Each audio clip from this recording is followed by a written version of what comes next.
Saudara-saudara yang saya kasihi dalam Kristus Yesus, izinkan kami menyapa Bapak Ibu Saudara-saudara melalui firman Tuhan hari ini. Namun sebelumnya kami menyapa Bapak Ibu yang bersuka cita pada hari ini, yang merayakan hari kelahiran dan yang merayakan ulang tahun pernikahan pada hari ini. Kiranya berkat-berkat Tuhan melimpah atas Bapak Ibu Saudara-saudara dengan umur panjang, kesehatan, sukacita, dan tentunya kebahagiaan di tengah-tengah keluarga. Kami juga menyapa dan berdoa bagi Bapak Ibu yang bergumul oleh karena sakit penyakit pada hari ini. Percayalah, Tuhan tidak tinggal diam.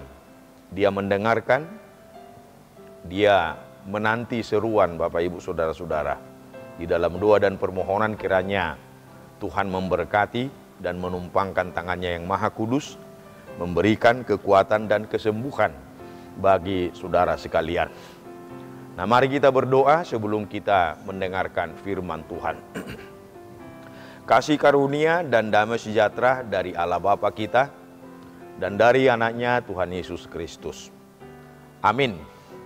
Ya, firman Tuhan yang menyapa kita pada hari ini tertulis di dalam Injil Lukas pasal 6 ayat yang ke-12. Demikian firman Tuhan.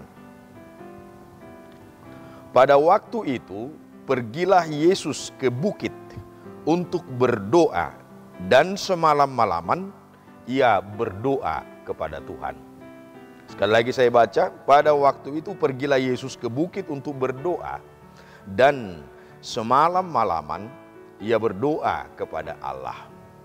Saudara yang saya kasih dalam Kristus Yesus, berdoa menjadi nafas bagi hidup kita sebagai orang Kristen, pengikut Yesus. Tanpa doa hidup kita hampa, dan memang benar, tanpa doa sebenarnya kita tidak memiliki apa-apa, tidak memiliki kekuatan apapun. Yesus berdoa di sini sebenarnya bukan dia tidak memiliki apa-apa. Dia adalah Yesus, dia adalah Tuhan, dia adalah juru selamat. Tapi dia menunjukkan keteladanan sebagai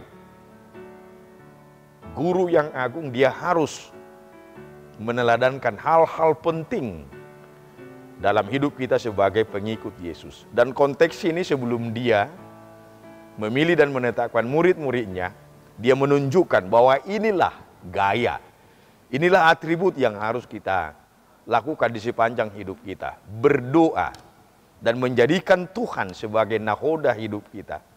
Menjadikan Tuhan sebagai penuntun hidup kita.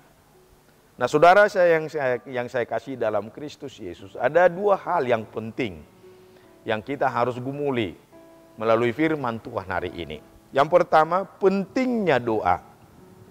Yesus menunjukkan betapa pentingnya doa dalam kehidupannya, dalam kehidupan kita juga setiap saat dan sehari-harinya. Ia menghabiskan waktu semalam-malaman untuk berdoa, menunjukkan bahwa doa adalah sumber kekuatan dan bimbingan baginya. Doa dijadikannya sebagai sumber kekuatan dan bimbingan baginya. Dan itu juga yang harus kita implementasikan, yang harus kita sambut. Doa yang kita lantunkan kepada Tuhan, harus kita nyatakan itu, harus kita yakini itu sebagai sumber kekuatan, di mana Tuhan melalui Roh Kudus-Nya akan membimbing dan menuntun kita. Itu yang pertama. Yang kedua, makna doa adalah mencari kehendak Tuhan. Bukan kehendakku, bukan kehendak siapa-siapa, tetapi kehendak Tuhan yang harus kita cari. Dengan berdoa, Yesus mencari kehendak Allah dan meminta bimbingannya dalam membuat keputusan penting dalam hidupnya. Dan mari kita lihat itu juga. Kita mau sambut itu, kita mau jadikan doa itu sebagai bagian untuk mencari kehendak Tuhan, bukan kehendak kita. Sehingga kehendak Tuhanlah yang terjadi dalam hidup kita, dalam hidup setiap pendoa-pendoa di kolong langit ini. Itu Bapak Ibu Saudara-saudara, sangat-sangat sederhana. Pertama dan kedua itu pentingnya berdoa dan mencari kehendak Tuhan. Dan kedua hal itu harus kita combine. Bahwa ayat ini, firman Tuhan ini memberikan contoh bagi kita tentang pentingnya berdoa dan tentang pentingnya mencari kehendak Allah dalam kehidupan kita sehari-hari. Sehingga hidup kita adalah hidup yang berdoa, sehingga hidup kita dipenuhi oleh kuasa Roh Kudus, sehingga apapun yang kita katakan, apapun yang kita pikirkan, dan apapun yang kita lakukan, senantiasa selalu berpaut dan berpadanan dengan kehendak Tuhan, bukan kehendak saya. Nah, oleh sebab itu Bapak Ibu Saudara-saudara, mari kita latih hidup kita untuk selalu hidup di dalam doa.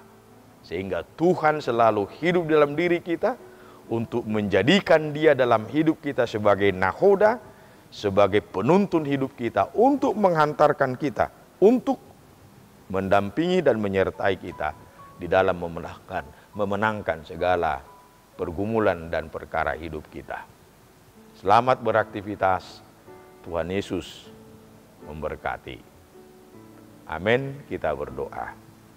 Allah Bapa di dalam surga, terima kasih untuk sapaan firman-Mu pada hari ini, yang mengajak dan menuntun kami untuk senantiasa hidup di dalam doa. Karena hanya dengan doa kami memperoleh kekuatan, hanya dengan doa kami memperoleh hikmah dan kebijaksanaan, dan hanya dengan doa kami mengizinkan kehendak Tuhan yang terjadi dalam hidup kami. Dalam Yesus Kristus kami berdoa dan mengucap syukur kepada Bapa di dalam surga. Amin.